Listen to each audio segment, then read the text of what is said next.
Rainy Saturday, perfect for staying in, right?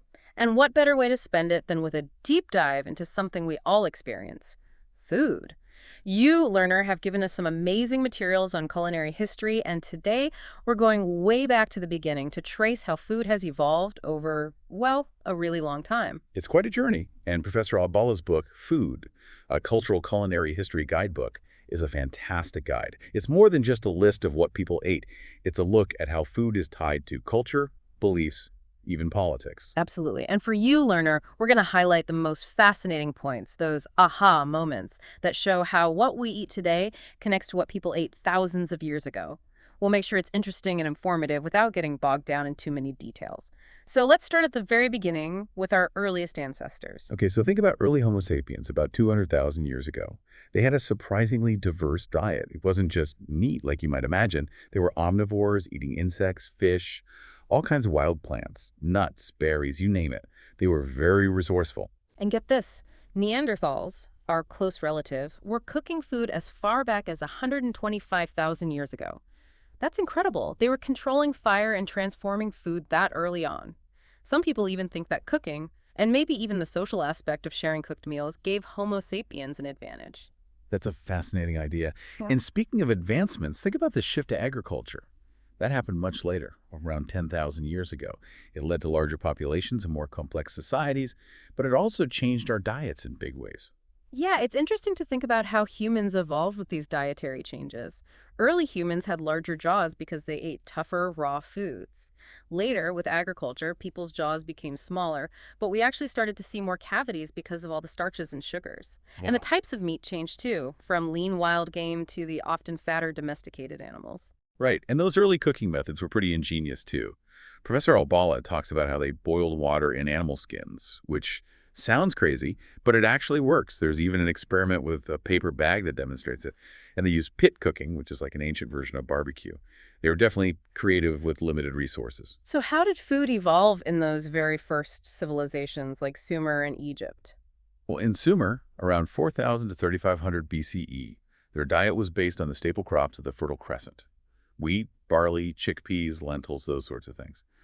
They were also starting to domesticate animals like goats, sheep, cows, and pigs. Dairy was relatively new to the human diet then, which might be why lactose intolerance is still common in some parts of the world. And here's something cool. We actually have some of the earliest recorded recipes from Mesopotamia. One of them is for a beet broth called tuwu. Wow, that's amazing. And Egypt. Their diet must have been influenced by the Nile River, right? Oh, absolutely. Grain was incredibly important in their society. It was often imported or received as tribute, and it was even used as a form of welfare. They also seem to have really loved beef. There were large cattle industries along the Nile. They ate a lot of wild game too. And unlike the Sumerians, dairy was a bigger part of their diet. Fish was another staple, often preserved by drying or salting. And then there's wine. It was already considered a luxury item, and they even had detailed information about vineyards and vintages on the jars they used to store it, like in King Tut's tomb. They were serious about their wine. So, from basic sustenance to more established diets in early civilizations. But then things start to get interesting. We start to see food rules and how they're connected to cultural identity. Let's talk about the Hebrew traditions. Right, and a lot of these prohibitions were based on stories and beliefs. Think about the story of Eden, or the idea that blood represents life and belongs to God. These ideas led to the kosher laws, which are all about humane slaughter and removing blood from meat. The prohibition against pork is a really interesting one. Some people used to think it was to avoid trichinosis, but Professor Abala points out that they wouldn't have known about that back then. And anyway, cooking would eliminate that risk. The traditional preparation of gefilte fish is a good example of how those rules shaped their cuisine. And then there's ancient Greece. Their diet, at least initially, seems pretty simple. Yeah, it was very much the classic Mediterranean diet: bread, wine, olives, cheese, vegetables, a bit of meat. But things changed a lot when Alexander the Great came along. He opened up new trade routes, which brought all sorts of exotic spices from India, like pepper and ginger. At first, these spices were mostly used for medicinal purposes. That's also when sugar was first introduced to the West. They also brought in new plants, like citrus fruits. The Hellenistic period that followed Alexander was much more luxurious, probably influenced by Persian customs. There's a recipe from a guy named Epinetus for a meat dish that has a mix of savory, spicy, sour, and sweet flavors. It really shows how much more complex their cuisine became. India, with its incredibly diverse cultures and languages, must have a pretty fascinating culinary history. Oh, definitely. One of the key things about ancient India is the early development of vegetarianism, especially among the Brahmins. They believed that all living beings were equal manifestations of a universal soul, and later on, the idea of reincarnation became important. This led to the cow being considered sacred, so they didn't eat beef. The caste system also played a huge role in food customs. It dictated who could eat together and what they could eat. There were prohibitions against certain animals and even specific vegetables like garlic and onions. Finally, let's talk about classical China. They have such a rich and continuous culinary history. Well, China's cuisine is so strong for a couple of reasons. Firstly, they have a huge variety of ingredients, both native and from trade. Secondly, they had long periods of stability, which allowed their cooking techniques to develop and become very refined. Their philosophies, like Taoism, which emphasizes simplicity and harmony with nature, and Confucianism, also influenced their approach to food. And even in those early times, we start to see regional differences in their cuisine. So we've seen how food is connected to culture and identity in these early civilizations. But now let's talk about how the world started to become more connected through trade and exchange, especially in the medieval period.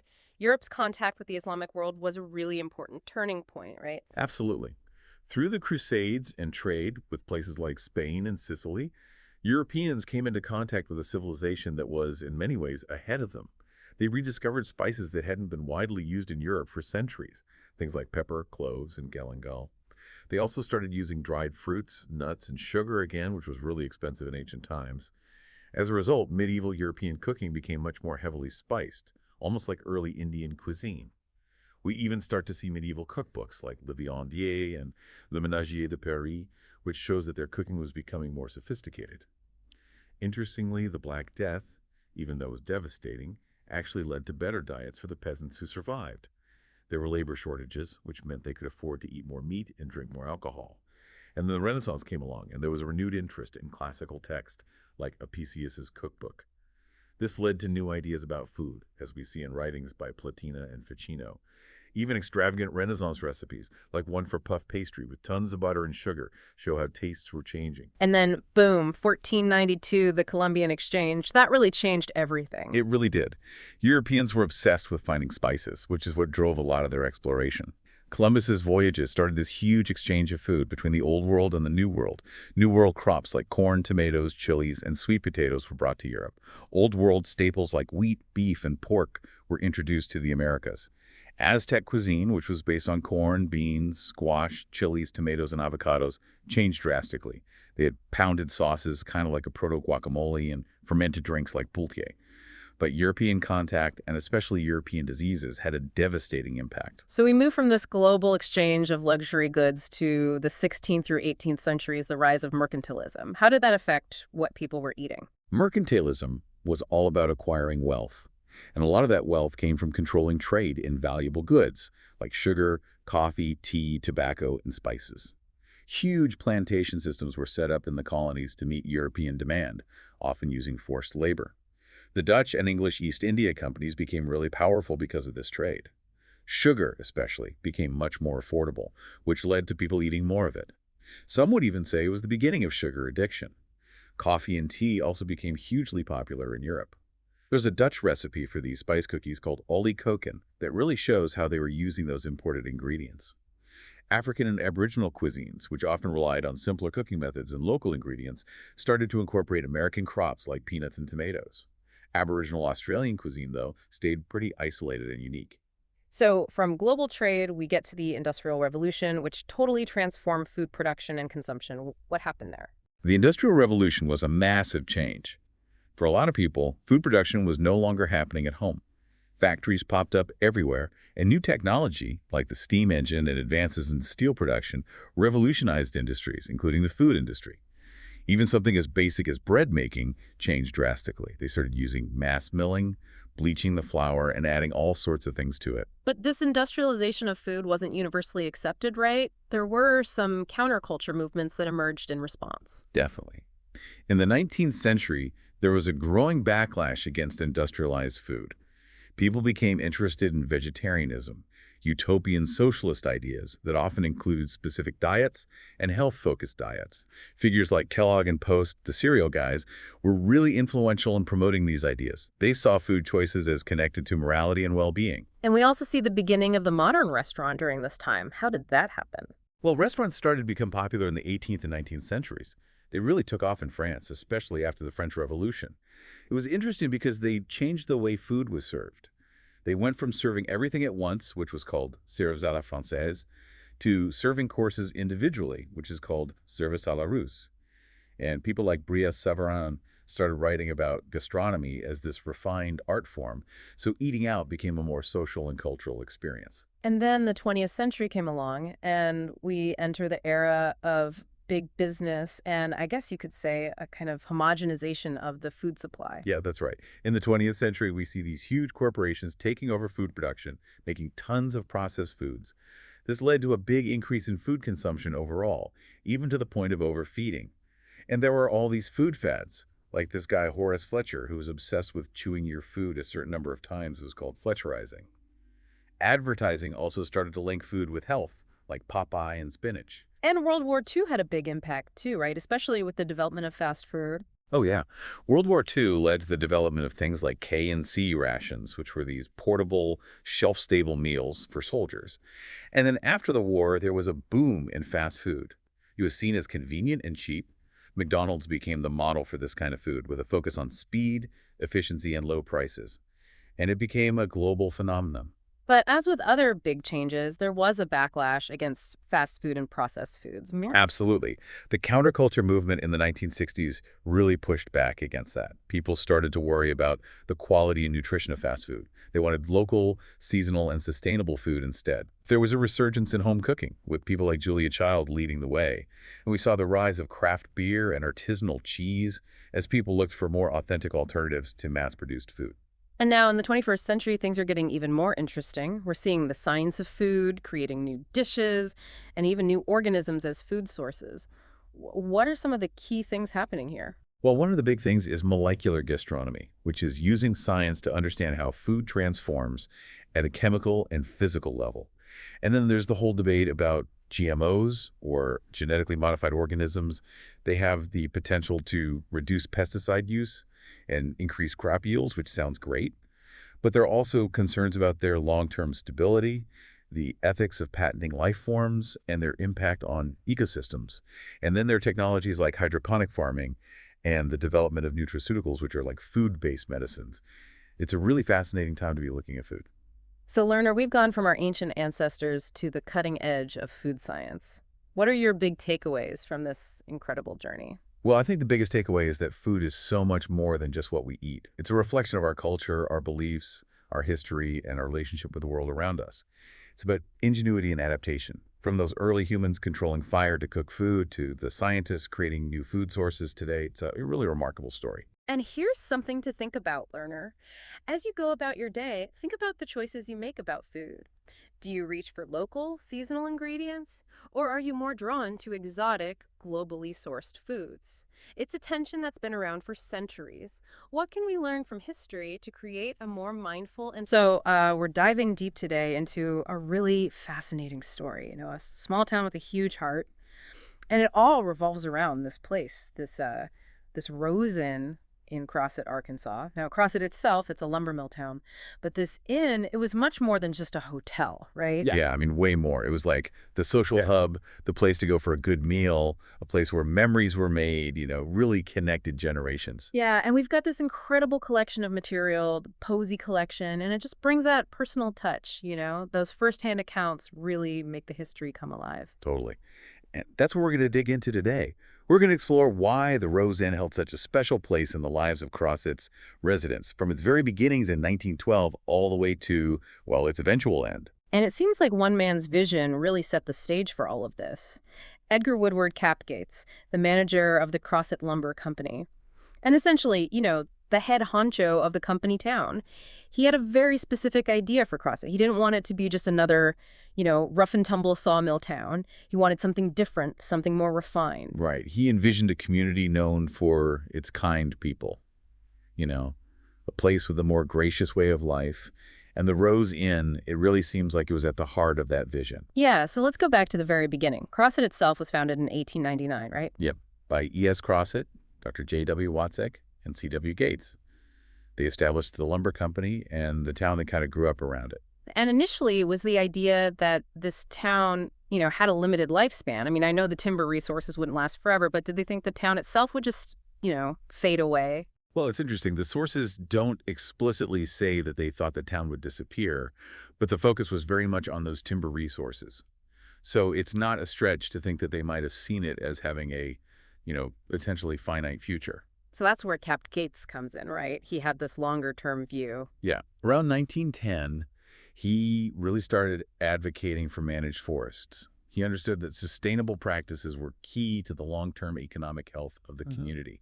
And this was pretty forward-thinking for the time. It really shows his commitment to the people of Crossett and their future. Okay, so we have this vision for a sustainable future, and then the Rose Inn is built in 1912. How does it fit into that bigger picture? It was a symbol, right? A symbol of stability and this desire for a different kind of town. Mm. It was a deliberate move away from that, typical rough sawmill town image. It was meant to be like a beacon of elegance, wasn't it? A place where both residents and visitors could experience a certain level of, sophistication. Exactly. It was about setting a tone, creating an atmosphere that was different from what you might expect in a typical lumber town. And then just a year after it opens, disaster strikes. The original building burns down in November 1913. Oh yeah, a huge setback. An overheated vent pipe from the basement furnace started it. And from the accounts, it sounds like it just ripped through the inn. The heat was so intense that people 2 blocks away were on their roofs, trying to douse their shingles to stop the fire from spreading. It's wild to think about. There's even a mention of a bicycle across the street, and the tires were just melted off. I mean, that gives you an idea of how intense that fire must have been. Absolutely. It was a major event for the town. And, it really shows how quickly the Rose Inn had become central to the community. Its destruction was a blow to everyone. But here's the amazing thing. They didn't give up. They rebuilt. And not just rebuilt, they rebuilt it from the original plans. And within a year... I know, right? Talk about resilience. And I think that speaks volumes about how important the Rose Inn was to their identity. It wasn't just about replacing a building. It was about restoring something vital to the town's spirit. And that spirit really comes through in all these personal stories we have. Like, for instance, there's this Christmas dinner menu from 1914, and it is not what you'd expect from a small-town lumber mill, let me tell ya. Yeah, giblet soup anglais, roast young turkey with sage stuffing, English plum pudding with hard sauce. That was fancy. And all for 50 cents. That's crazy. And the dining room itself, they had these elegant electric lights, black waiters in starched white jackets, white damask tablecloths. Even the chairs were imported from Vienna. It sounds like they really went all out to create this, refined atmosphere. It was a whole experience, not just a meal. And you can see how it would have elevated the Rose Inn, made it the place to be, the place to see and be seen. And it wasn't just for fancy dinners. During the early 50s, unmarried school teachers actually lived on the 3rd floor of the Rose Inn. Oh yeah, and they had to follow some pretty strict rules too. No card playing, no dancing, no smoking. They were expected to go to church. It's fascinating to see how, the Rose Inn was also part of upholding those social norms. It's like they were seen as role models for the community, right? But then, of course, there are those stories of teachers sneaking out the fire escape to go on dates, which I love. That's great. It shows that, even within those strict expectations, there was still a sense of, human nature finding a way. Exactly. And beyond the teachers and the fancy dinners, the lobby itself was just this constant hub of activity, people singing around the piano, young couples on the porch. It was a real social center. And not just for socializing. The Crossett Book Club held their meetings there, They organized book drives to support the local library. Civic clubs met there, and sometimes they'd even use a smaller dining room for more private discussions if the speaker's topic was, well, let's just say, not suitable for everyone's ears. Yeah, I can imagine. And of course, the Crossett Lumber Company staff had their regular Monday lunch meetings there too, so it was really integrated into the life of the town. Oh, absolutely. And then you have these wonderful personal stories like wedding receptions held at the Rose Inn. One person even recounts how they went a little overboard with the decorations, using way too many dug-up pine trees. Yeah, it's so charming though. It just shows how much people wanted to make these events special, Even if it meant maybe going a little over the top with the pine trees. Exactly.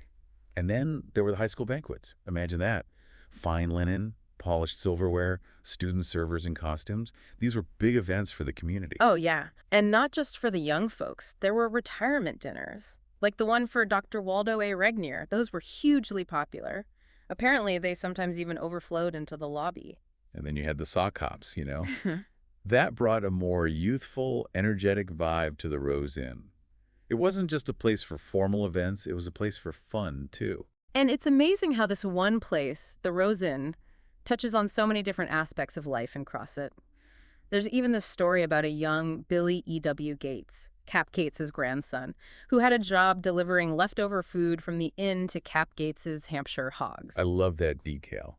It shows how connected the Rose Inn was to the everyday life of the town, and how nothing went to waste. Right. And when you read through the Posey collection, there are so many people who share these, fond memories of the Rose Inn.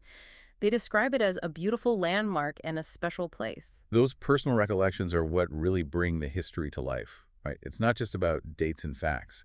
It's about how people felt about this place. One resident remembers spending 3 months living on the second floor while he was training at the paper mill. He was working the graveyard shift. So the Rose Inn also served as a temporary home for newcomers to Crosset. It was a place where people could get their start in the community. And back in the early days, the noon meal for club members cost just 50 cents. I mean, it was an affordable gathering place for everyone. Exactly. It wasn't just for the elite. It was a place where the whole community could come together. There are some really interesting stories about kids who actually grew up in the Rose Inn, like Shelby Day, whose family managed it. She talks about things like ordering meals and even having a pet squirrel named Buster. I know, it's so sweet. Those stories give you a glimpse into what it was like to live there. It wasn't just a hotel, it was a home for some people. And the experiences Shelby Day had at the inn, interacting with guests, observing people from all walks of life, it actually influenced her future career. She went into hotel management. That's amazing. The Rose Inn really shaped her life in a very direct way. It wasn't just about, learning the practical side of things. It was also about being exposed to different people, different cultures. It broadened her horizons. There's a story about a Girl Scout troop holding a hat tea fundraiser at the inn. And then there's this image of a children's dance class performing on the wide stairs in the lobby. Oh, I love that. It just shows the range of activities that took place at the Rose Inn. From these sweet, small-scale events to those big, formal banquets, it really catered to the whole community. And it's not just the big events that stand out. There are mentions of Boy Scout banquets, Christmas gatherings for a bridge club. It seems like every aspect of community life was touched by the Rose Inn in some way. It was woven into the fabric of their lives. It was where they celebrated, where they mourned, where they came together. There's even a detail about the local pastor observing church members going into the movie theater across the street from the Rose Inn on Sundays. Which tells you something about its central location, right? It was right in the heart of everything. And as technology advanced, the Rose Inn even became the place where people could experience television for the first time. Imagine that. Everyone crowding into the lobby to watch this new marvel. It was like a window to the wider world, and the Rose Inn provided that access for the community. And then there's the fact that the Western Union Telegraph office was located right there in the lobby. I mean, that really connected Crosset to the rest of the world. It was a vital communication hub. People sending and receiving news, staying connected with loved ones far away. And the manager of that office, she talks about the elegance of the dining room and the sense of community among the residents. Yeah, it's amazing how these different threads all come together at the Rose Inn. And for the teachers who lived there, apparently it was like living like royalty. They had maid service, meals in the Grand Pine Room. It must have been quite a perk. Yeah. And it probably helped Crosset attract and retain good teachers. Oh, absolutely. And then there's this little anecdote about a 5-year-old who was very reluctant to participate in a style show at the inn. Those little human touches, they're just delightful, aren't they? They really are. It's those small moments that make the history feel so real, so relatable. There's a story about a plant manager who was new to Crosset in 1947. He was treated at the Rose Inn, and there was this initial misunderstanding because, well, he had a really deep tan, and some people thought he might be African American. Oh, wow. And it speaks to the social climate of the time, Yeah. But it also shows how the Rose Inn was a place where people from all backgrounds were welcomed. And rehearsal dinners, post-church Sunday dinners, these became family traditions for many people in Crosset. Yeah, it really highlights how the Rose Inn was woven into the fabric of their lives, both big moments and small. And who can forget those rocking chairs on the front porch, overlooking Main Street? Even the bug zapper on the front lawn gets a mention. It's those details that make it feel so real, so lived in. It's like you can almost picture yourself there, right? Sitting on that porch, watching the world go by. And the food, consistently praised throughout the years. Always those white tablecloths, the cloth napkins, the starched white jackets. It sounds like they maintained a high standard right to the very end. But sadly, all good things must come to an end, right? In 1962, the Rose Inn was acquired by Georgia-Pacific. Yeah, and by the 1970s, it was becoming clear that the old building was struggling to keep up with the times. Central air conditioning, better soundproofing, these were becoming standard expectations, and the Rose Inn just couldn't easily accommodate those upgrades. It's poignant to think about, this place that had been so central to the community for so long was slowly fading. And it's mentioned that the last luncheon for a community organization was held there in 1973 for the Crosset Book Club. And the very last party was the Huttig High School junior-senior prom. Those final events really mark the end of an era, don't they? It's like the closing of a chapter.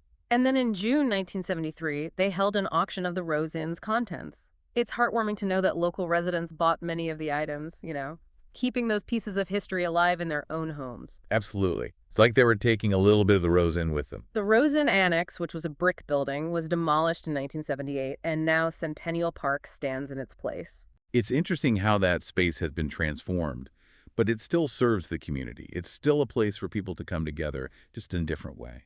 And even though the buildings are gone, the memories of the Rose Inn are still very much alive in Crosset. The Crosset Historical Society was formed to preserve those memories, and they even sell reproduction prints of the inn. That's wonderful. It shows how much this place still means to the people of Crosset. So Lakewood Inn, which was formerly the Ramada Inn, is seen by many as the successor to the Rose Inn. It continues to provide lodging and a gathering space for the community. So that need for a central place, a place to welcome visitors and bring people together, it's still there. It's just taken on a new form.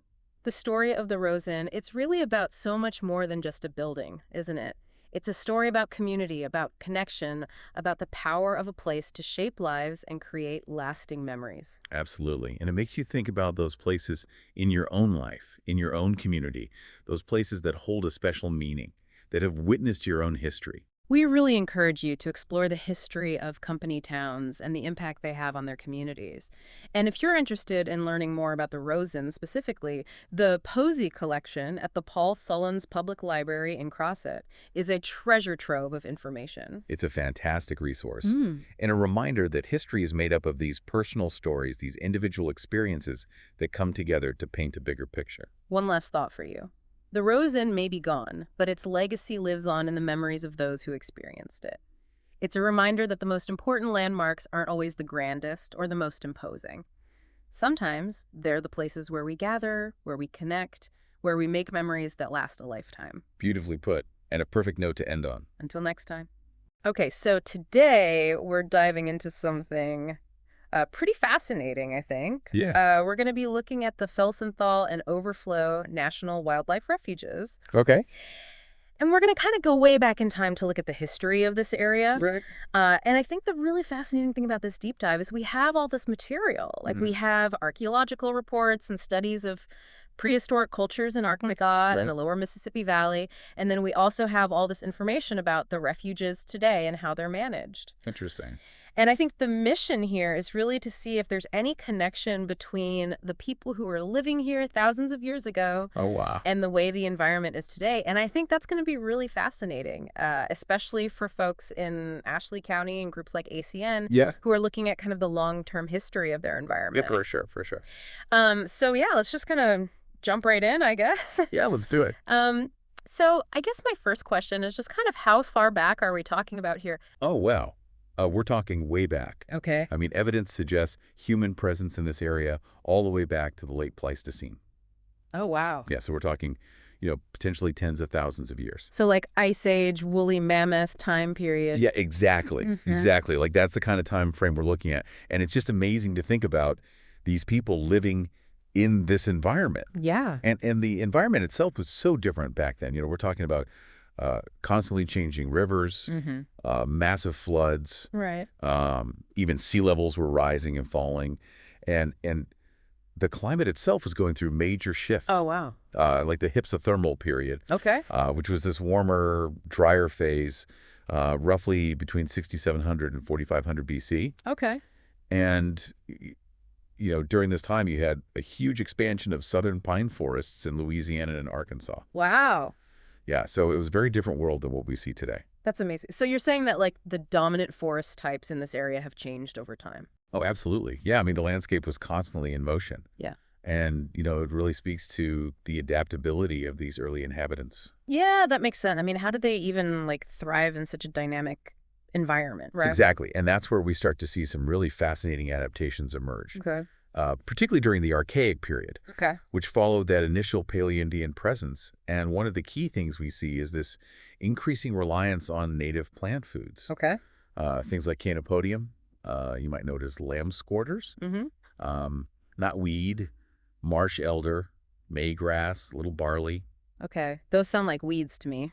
Well, yeah, I mean, they might seem like weeds to us today, but they produce these incredibly nutritious seeds. Oh, okay. And what's really fascinating is that these early populations weren't just randomly gathering these plants.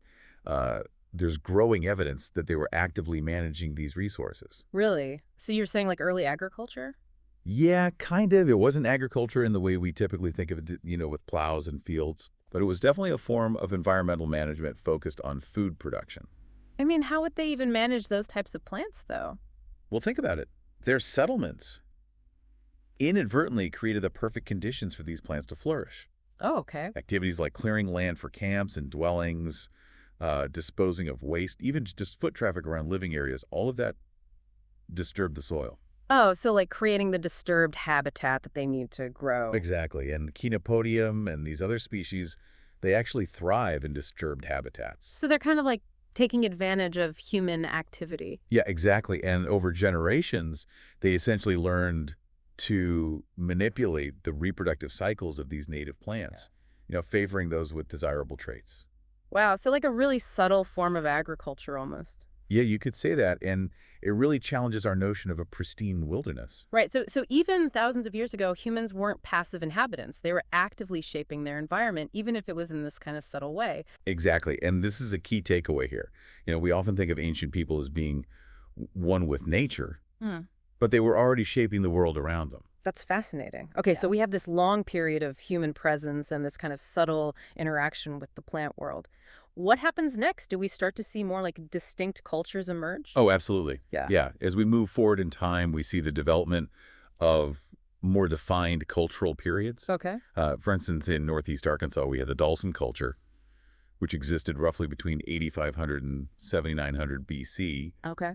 The Sloan site is a prime example, and it's interpreted as a very significant early cemetery. Interesting. And then spanning a considerable period from about 3,500 to 500 BC, we have the Poverty Point culture. Poverty Point, that sounds familiar. Yeah, famous for its impressive earthworks, Mhm. particularly at that monumental site in Louisiana with its concentric ridges and mounds. Oh, yeah, I've seen pictures of that. It's incredible. Yeah, it really is. And while Poverty Point influence was widespread across the lower Mississippi Valley, it doesn't seem to have extended into coastal southwestern Louisiana or southeastern Texas, Interesting. even though those areas shared some of those earlier archaic cultural characteristics. So they were kind of doing their own thing down there. Yeah, it seems that way. Okay, so Poverty Point with its earthwork sounds really significant. Yeah. Did that culture have a strong presence closer to the Felsenthal and overflow regions? Well, while not as dominant as it was further south in Louisiana, Okay.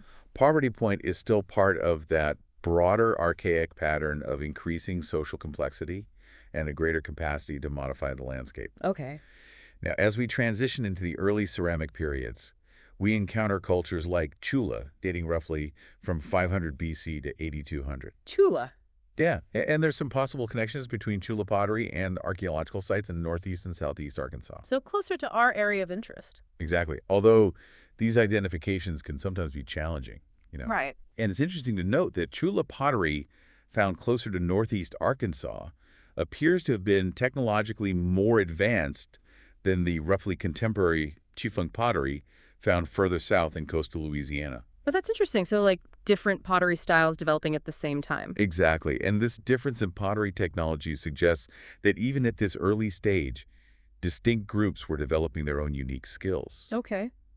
and potentially had limited interaction, highlighting the growing cultural diversity across the region. So even back then, you have these, like, regional differences in culture. Oh, absolutely. Yeah, it wasn't a monolithic cultural landscape by any means. Fascinating. Okay, so tell me about the Chifunk culture. They seem to have had a strong connection to the coast. They certainly did flourishing in coastal Louisiana from about 500 BC to AD 200. Okay. And their settlements were strategically located on features like Chigné. Shinya. Yeah, which are essentially old beach ridges formed over time as the coastline shifted, Okay. creating this elevated, stable land within the marshy coastal environment. So it's kind of like a refuge almost. Exactly. They were ideal settlement locations, and they also settled on terraced remnants, salt domes, lake shores, natural levees. So they were really taking advantage of the different landforms. Oh, absolutely. Yeah, they were very adept at utilizing the coastal environment, and research at sites like Big and Little Oak Island Okay. has revealed this fascinating settlement pattern with primary village base camps Okay. and then more specialized smaller stations focused on specific activities like fishing and hunting. Oh, wow. So like specialized settlements. Yeah, and the food remains found at these sites indicate a diet heavily reliant on mammals like deer and raccoon, reptiles like alligator and turtle birds, and various types of fish. So a very diverse diet. Oh, very much so. And what's intriguing is that while mounds of Ranchia clamshells are very visible archaeologically, Okay. analysis shows that these clams actually contributed less to the overall diet in terms of nutritional value compared to their sheer volume. Oh, that's interesting. So like the shell middens are kind of deceiving? Yeah, exactly. They tell one part of the story, but a closer look at all the food remains reveals a more complete picture of their subsistence practices. That makes sense. So these early coastal communities were really good at utilizing a diverse range of resources. They were experts at it. Okay, so what happens after the Techefunk period in that coastal region? We then see the Marksville period, roughly from 81 to 400. Marksville. Okay. And the geological processes shaping coastal Louisiana continued, with the Mississippi River building its delta. Right. And analysis of animal remains from sites that have both Techefunk and early Marksville components, like Big Oak Island, for example, Okay. suggests a continuity in their subsistence strategies.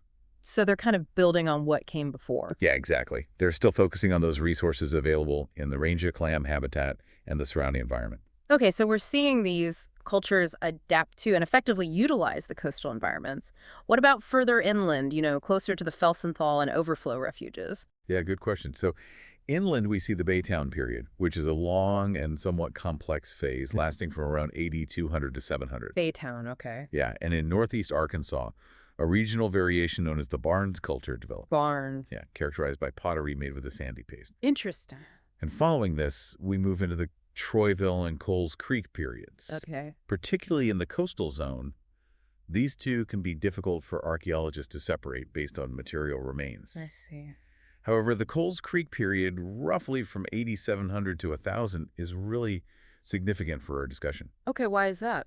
Well, we see evidence of an increase in population, a shift toward more settled village life, and the development of what appear to be ceremonial mound centers. Oh, wow. So like larger, more permanent settlements. Exactly. And there's also increasing evidence suggesting a greater reliance on horticulture during this time. Horticulture. So they're starting to cultivate plants more intensively. Yeah, potentially, including the adoption of corn agriculture in some areas. Corn. Wow. So this is a really important shift. Oh, absolutely. And interestingly, the settlement patterns during the Coles Creek period show a preference for locating villages on arable lands. So land that's good for farming. Exactly, indicating a growing connection to farming. And this is where we start to see a more direct connection to the Felsenthal region. Oh, okay, yeah, I was going to ask about that because I recall reading about the presence of mound sites in that area. You're right. In the Felsenthal region, we find a number of mound groups located strategically on the edges of terraces overlooking the Waukeeta River Valley, Okay. or on sandy pine islands within the low-lying areas. So they're choosing these specific locations for their settlements. Exactly. And while many of these sites continue to be occupied later into the Plaquemine period, archaeological evidence suggests that many likely had their initial occupation during Coles Creek times. Oh, wow. So going back over 1,000 years. Yeah, the Shallow Lake site is a good example of this. Yeah. And the placement of these mounds on higher ground suggests a couple of possibilities.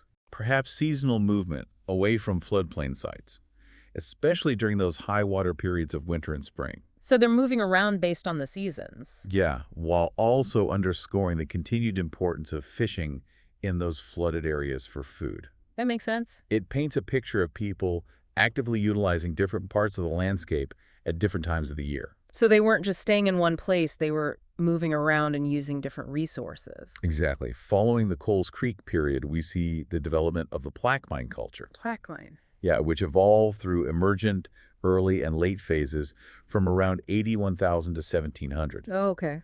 And many of those mound groups in the Felsenthal region continue to be occupied right into plaque mine times.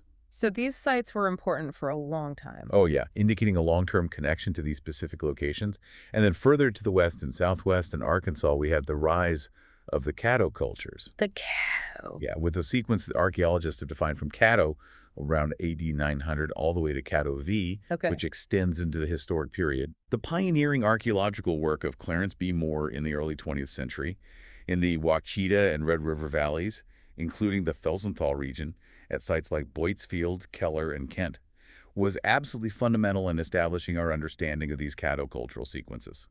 So Moore's work was really important for understanding these later Caddo populations. Oh, absolutely. His work really laid the groundwork for understanding the later prehistory of this region. So we've been talking about all these different cultures and their interactions with the environment, but we can't talk about the history of this region without acknowledging European contact. Right. When do we start to see that influence reaching this part of Arkansas? Well, the first major European presence in the broader region was the De Soto expedition in the 16th century. De Soto. Yeah. However, the exact route his expedition took through Arkansas in 1542 is still a subject of debate among historians and archaeologists. Oh, really? Yeah. One proposed route suggests their exit from Arkansas may have been down the Wachita Valley, which would have taken them through or very near the Felsenthal overflow region. Oh, wow. Other theories place their route further north along the Arkansas River Valley. So we don't know for sure where they went. Not exactly. But regardless of the precise path, the immediate direct impact of De Soto's entrada on these more inland areas was likely limited Okay. in terms of lasting settlement or direct cultural exchange. I see. Later in the late 17th century, we see early French expeditions like those of Marquette and Joliet and La Salle, Okay. but their explorations largely remain close to the Mississippi River itself. So not really venturing too far inland? No, not at that point. Yeah. But a bit later in 1690, Henri de Tonty did undertake a journey through the Wachita Black-Red River system, guided by Tansa Indians. Oh, wow. This marks some of the earliest documented European presence in this specific area. Okay. Although, as we mentioned earlier, systematic archaeological investigation really began with Moore's work in the early 20th century, Right. providing us with much of what we know about the earlier indigenous populations. So even with all the historical research, there are still mysteries buried in this landscape. Oh, absolutely. There's always more to learn. That's exciting. So this brings us to the present day and the important work of the U.S. Fish and Wildlife Service in managing the Felsenthal and Overflow National Wildlife Refuges. Right? Their primary goals are centered on protecting, maintaining, enhancing, and restoring suitable habitat for a diverse array of fish and wildlife species. Important work. Yeah, and as we noted at the outset, these refuges are integral parts of the lower Mississippi River ecosystem, specifically situated within the drainage basins of the Wachita River for Felsenthal and the Mississippi Alluvial Valley for overflow. Right.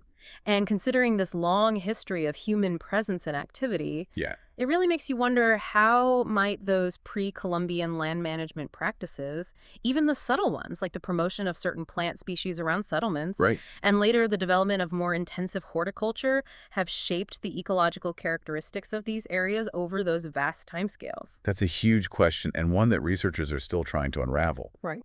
Think about it, the intentional or unintentional favoring of certain plant species around those early settlements, the potential for early forms of cultivation or manipulation of native food plants, and later the development of horticulture, even if it wasn't the large-scale agriculture we see in more recent times. Yeah.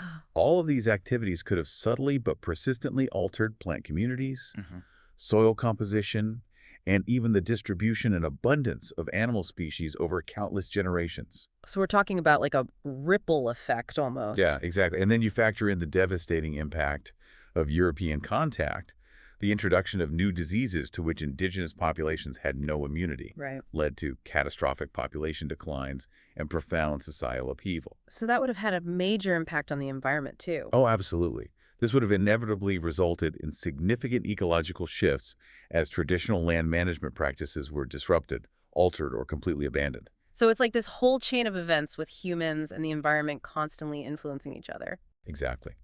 It's a complex and interconnected web of human actions and environmental responses playing out across immense stretches of time. So it's not just about like preserving a pristine wilderness. No, not at all. It's about understanding the long and complex history of human interaction with the environment. And how that history continues to shape the world around us. Precisely. And that brings us to the work being done at the Felsenthal and overflow refuges today. Right. Because they're not managing a static environment. Exactly. They're managing a landscape that has been shaped by human activity for thousands of years. And understanding that history can give us a much more nuanced perspective on what we consider natural. And how we approach conservation and habitat management efforts in these areas. So to bring our deep dive to a close today, we've journeyed through an immense span of time, We have. revealing that the region encompassing the Felsenthal and overflow refuges has been home to human communities for an incredibly long period. It's amazing, isn't it? Yeah, we've explored the intriguing possibility that early indigenous populations, even through seemingly minor actions, may have subtly influenced the ecological makeup of the land. Yeah. And it really makes you think about the long-term consequences of human actions. Right. We then traced the emergence of more complex cultures and their evolving interactions with the environment. Right. And finally, we considered the disruptive and far-reaching impact of European contact and the significant ecological shifts that likely ensued. And the story is still unfolding. Yeah, it's clear that unraveling these long-term interactions is a complex but essential endeavor. Absolutely. And the ongoing work of archaeologists and ecologists continues to be vital in piecing together this intricate history. For sure. It's a fascinating field of study. Okay, well, I think that's a good place to wrap up for today. Yeah, I think so. But I think this leaves us with a lot to think about. Oh, definitely. And I think the biggest question for me is how might our understanding of what constitutes a natural landscape be fundamentally incomplete if we fail to acknowledge the profound and lasting influence of the people who lived here for millennia before European arrival? That's a great question to leave our listeners with. Yeah, I mean, it really challenges us to rethink our relationship with the natural world. And to see the landscapes around us not simply as natural wonders, but as rich tapestries woven from both ecological processes and the enduring legacy of human activity. Well said. All right, well, thanks for joining me on this deep dive today. It's been a pleasure. And we'll see you next time. Sounds good. Have you ever just watched a crow, like, solve a little problem? Oh, yeah. It's like they're figuring things out right in front of you. It's pretty amazing. Like, they're not just surviving, they're thriving, Yeah. adapting. And today we're diving deep into the intelligence of the American crow, Corvus brachyrhynchos. One of the most common birds we see across North America. That's right. So we all know these birds. But how well do we really know them? That's what we're here to find out. We're going to go way beyond crows are smart and like really unpack why scientists think they're so intelligent and how they manage to live just about everywhere. I think we're going to uncover some really surprising stuff. I think so too. And this all started because you were telling me about seeing crows all the time in South Arkansas. Yeah. Like year round. Mm-hmm. And how smart they seem. You've heard about them using tools, even remembering faces. Yeah. And you mentioned how resilient they are. It's true. Like even in the winter when everything else is kind of hunkered down, you'll see crows out and about. Yeah, especially on those like really cold, bright, sunny days. Yeah. It's almost like they're built to last. Totally. So let's get into this intelligence thing. Because it's more than just a feeling, right? Right. It's not just anecdotal. Like there's some actual biology behind it. Okay, so let's get into their brains then. Okay, so like when you look at the ratio of brain weight to body size in crows, it's actually really similar to humans. Whoa, really? Yeah. And that's a big indicator that, you know, we're dealing with an animal that's capable of some pretty complex thought processes. That puts it into perspective. So they've got the brain size, but is it the same kind of brain we have? Good question. Like we've got our big neocortex. What about crows? So that's a key difference. Primates, we use our neocortex for, you know, all that high-level thinking. Right. But crows, they actually use a different part of their brain. It's called the pallium. Okay. And they use that to do all sorts of stuff that we would consider intelligent. So different part of the brain, same result? It's like a classic example of convergent evolution, two different paths ending up at the same place. So the crow pallium, it doesn't look like our neocortex, Right. but it's evolved these super intricate circuits that let them problem solve and all that. It's pretty wild. So it's not about having the exact same hardware, but what you can do with it. Exactly. So what are some examples of this crow cleverness in action? Oh, tons. Like you see crows doing all sorts of tricky stuff to get food. Oh, yeah, like what? Like there's this one study where they observed crows ganging up on a river otter to steal its fish. No way. Yeah, like a few crows would distract it on one side, and then another crow would swoop in and grab the fish when it wasn't looking. Like a coordinated heist. Totally. And that kind of planning and social intelligence is like a hallmark of crow behavior. That's wild. And you mentioned tool use. Yeah, I mean, that's one of the things that makes crows so fascinating, right? Absolutely. And they definitely live up to the hype. So do American crows actually use tools? They do. They actually make and use tools. And that's pretty rare in the bird world. Okay, so how do they do that? So they've been observed using things like sticks and twigs to get at grubs and insects. But the really cool part is that they don't just use tools as they find them, they modify them. Like they'll bend a wire to make a hook to get food out of a tricky spot. That kind of adaptability really sets them apart. So it's not just picking up a stick, it's like engineering a solution. Totally. And a big part of how they learn these complex behaviors is by watching their parents. Oh, interesting. Yeah, young crows spend a lot of time with their parents, and they pick up all these skills and techniques. So like a crow apprenticeship? Exactly, like they're learning the family business. And then there's the whole face recognition thing. Right, you mentioned that earlier. Is it really true that they can remember faces? It's true. There's actually solid evidence that crows can recognize individual human faces. Get out. Yeah, and they can associate those faces with specific behaviors, like good or bad. So they know who's been nice and who's been naughty. Pretty much. If you've been feeding them, they'll remember you. And if I've been chasing them away? They'll remember that too. Okay, so I better be on my best behavior around the crows. Definitely. They're watching. So we've talked about their families and their amazing brains, but what about their social lives more broadly? No, they're not loners at all. They're highly social birds. Mm-hmm. And they have these really complex family structures. Oh, yeah, you mentioned those earlier. Like the young from previous years, they'll often stick around to help raise the next batch of chicks. So like built-in babysitters. Yeah. And these families can get pretty big, like up to 15 individuals. And they can stay together for years. 15 crows all hanging out together. That's a lot of cawing. Yeah, it can get loud, Yeah. but it works for them. So they've got brains, they've got family. What about their appetites? Are they picky eaters? Oh, no. Crows are the ultimate opportunists. Like they'll eat anything. Pretty much. They're omnivores. So we're talking insects carrion. You know those tasty human food scraps? Yeah, that explains why they're always around trash cans. Exactly. But they also eat fruits and nuts and seeds. Yeah. Even eggs and nestlings from other birds if they can get them. And they'll eat small animals like mice and frogs. Wow, they really do eat anything. They're not picky, which is a big part of why they're so successful. They can adapt to pretty much any food source. Now, you mentioned nuts being important for them. Yeah, especially in the fall and winter when other food is scarce. Right. But those hard shells can't be easy to crack. Well, crows have figured out some pretty ingenious ways to do it. Oh, yeah. Like what? Like, have you ever seen crows dropping nuts on the road? You mean so cars will run them over? Exactly. Yeah. They let the cars do the hard work for them. That's so smart. It is. And they do something similar with shellfish. They'll fly up high and drop them on rocks to break them open. They're like little engineers figuring out how to use physics to their advantage. It's pretty remarkable. And I vaguely remember something about crows having lookouts when they're feeding. Oh, yeah, that's another cool thing they do. So tell me about that. So while a group is busy foraging for food, one or two crows will act as sentries. Oh, okay. They'll perch high up and keep watch for danger. And if they spot anything, they'll give an alarm call to warn the others. That's amazing. It's like they've got their own little security system. Exactly. They're always looking out for each other. Okay, so we've talked a lot about their behavior. Let's talk about what they actually look like. I mean, we all know what a crow looks like, right?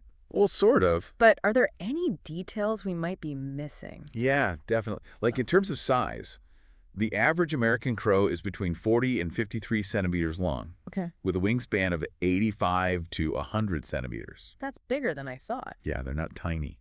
And the males are usually a bit bigger than the females. Okay. And weight-wise, they can be anywhere from like 316 to 620 grams. So a decent-sized bird, and their feathers are they just plain black? They are black, but they're actually iridescent. So they have this subtle sheen to them. Like you might see hints of blue or green depending on the light. Oh, wow. So it's like a glossy black. And their legs and beak are black too. You go all black? Makes sense. And we all know that classic caw, caw, caw, caw sound. But is that all they do? No, no, that's their most common call. But they actually have a whole range of vocalizations. Really? Yeah. And they've even been known to mimic other birds. Like, they can do a pretty good barred owl call. Crow karaoke. I love that.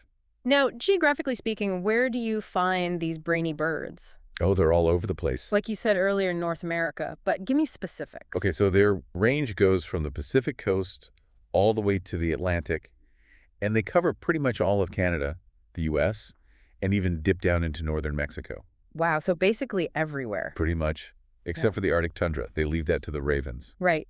Makes sense. And they don't seem too picky about their habitat. Not at all. You'll find them in forests and fields and cities and suburbs. They're really good at adapting to different environments. Now, you mentioned that their range might be expanding. Yeah, there's some evidence to suggest that they're moving into the Great Plains. Oh, interesting. Why is that? Well, over the last century, there's been more tree cover in the Great Plains, partly because of fire suppression and tree planting. And that's created more habitat for crows. So they're taking advantage of the changes. Exactly. Now, what about migration? Do all crows migrate? Not all of them. Okay. Most of the American crows in the U.S., they stay put year-round. But a lot of the Canadian crows, they head south for the winter. Makes sense. Now, I've heard about these huge gatherings of crows in the winter. What's that all about? Oh, yeah. Those are called communal roosts. Communal roosts. And they can be massive, like thousands or even millions of crows all roosting together in one spot. Millions. Yeah, it's pretty incredible. Why do they do that? Well, there are a few theories. It could be for safety in numbers, Mm-hmm. or for sharing information about food sources, or maybe it's just a big social gathering. Right. Like a crow convention. Yeah, something like that. Okay. So when they're not having giant slumber parties, what's their family life like? Well, they're socially monogamous, Okay. which means they form pair bonds, Right. and they also have this cooperative breeding system where the older offspring will help raise their younger siblings. We talked about that. So like a big family affair. Exactly. And they don't breed until they're a few years old, right? Right. They usually wait until they're at least 2 years old, sometimes even 4 or 5 years old. So they take their time. Where do they build their nests? They usually build them high up in trees. Okay. Any particular type of tree? They seem to prefer oak trees, Makes sense. but they'll use other trees too. Okay. And sometimes they'll even nest in bushes. And their nests, are they like just a few twigs thrown together? Oh, no. They're pretty elaborate. Yeah. They make them out of sticks and twigs, and they line them with softer materials like grass and fur. So like a crow McMansion. Right. And how many eggs do they lay? They usually lay between 3 and 6 eggs, and they incubate them for about 18 days. And then once the chicks hatch, how long until they fledge? It takes about 36 days. Yeah. But even after they fledge, they'll stick around with their parents for a while. To learn the ropes. Exactly. Now are crow nests and chicks vulnerable to predators? Oh, yeah, definitely. Like what kind of predators? Well, snakes and raccoons are a big threat. Okay. And other birds, like ravens, will sometimes prey on crow nests. And what about the adults? Are they ever preyed upon? Yeah, sometimes. By what? Mostly by larger birds of prey, like great horned owls and hawks and eagles. So it's a tough world out there, even for a smart bird like a crow. It is. But they manage to survive. They do. And they often come back to the same nesting area year after year. Right. They're very loyal to their territories. And what about their courtship rituals? Are those interesting? Oh, yeah, their courtship displays are pretty cool. Like, what do they do? Well, they'll do these aerial displays where they chase each other through the air and do dives and stuff. Yeah. And then they'll do this dance on the ground where they bow and strut and puff up their feathers. Like they're showing off. Exactly. And they even have a special song they sing during courtship. So they're romantic, too. They are. Okay, so we've talked about how adaptable they are, Yeah. especially to human environments. Yeah, they're really good at living alongside humans. But that doesn't mean it's always easy, right? Right. Like, I know they've been hit hard by West Nile virus. Yeah, that's been a major issue for them. Can you tell me more about that? For sure. So West Nile virus arrived in North America in 1999. And it's had a devastating impact on crow populations in some areas. They're highly susceptible to the virus. So it's been really tough for them. It has. But thankfully, they're still considered a species of least concern. so they're not in danger of extinction or anything. That's good to hear. And crows can't spread West Nile to humans, right? No, they can't. They're Yeah. victims of the virus, not carriers. Okay, good to know. So what about their legal status? Are they protected? It depends on where you are. In some places, they're considered pests, and people are allowed to kill them. And in other places? In other places, there are regulations on when and how you can hunt them. It seems like our relationship with crows is kind of complicated. Yeah, it is. Like in some cultures, they're seen as bad omens. Yeah, that's true. But in other cultures, they're seen as symbols of good luck or intelligence. Right. It's interesting how different people view them, It is. but their intelligence must give them an edge when it comes to dealing with threats from humans. Oh, definitely. They're very good at learning and adapting. And they can figure out how to avoid danger. So even if we try to get rid of them, they often find ways to outsmart us. Exactly. What about non-lethal methods of controlling crows? Are those more effective? Well, there's some things people try, like netting to protect crops Okay. and using things like loud noises or fake predators to scare them away. But do those methods work? They can work in the short term, Mm. but crows are smart, Mm. and they tend to figure out pretty quickly that those things aren't really a threat. So they habituate. They do. It's interesting to think about the balance here. Yeah. Like, they can be annoying sometimes, but they also play a role in the ecosystem, Absolutely. like eating insect pests. Right. And that's something we should keep in mind. They're not all bad. And it's amazing how they've adapted to human environments. It is. Like you were saying, you see them year-round in South Arkansas. Yeah, even in the winter. Like they're just part of the landscape. They are. And those big winter roosts you mentioned earlier, those can be a problem sometimes, right? Right. Sometimes. Especially if they're in urban areas. Right. Like imagine 1,000,000 crows all roosting in your neighborhood. That would be loud. Yeah. And messy. So much poop. Yeah. It's not ideal. But it's part of living with crows. Okay, so we've covered a lot of ground today. Let's do a quick recap. What are the key takeaways about crows? Okay, so the big thing is that crows are incredibly intelligent. Mm-hmm. Like they have these complex social structures Right. to use tools. Amazing. They can remember faces. Incredible. And they're incredibly adaptable, You're telling me. which is why they've been able to thrive in so many different environments. Even those cold Arkansas winkers. Exactly. Which, like you said earlier, they were here before us and they'll probably be here after us. I think that's a safe bet. So what do you think the future holds for crows? That's a good question. I mean, as the world continues to change, crows are going to have to keep adapting. Right. And they're pretty good at that. They are. But it'll be interesting to see how they navigate the challenges ahead. Yeah. Like climate change and habitat loss. Exactly. But I have a feeling they'll find a way. They usually do. Well, on that note, I want to encourage our listeners to get out there and observe crows in their own neighborhoods. Yeah. Just watch them for a while. Uh-huh. You'll be amazed by what you see. I guarantee it. And that's our deep dive on the American crow. Thanks for listening. We'll see you next time.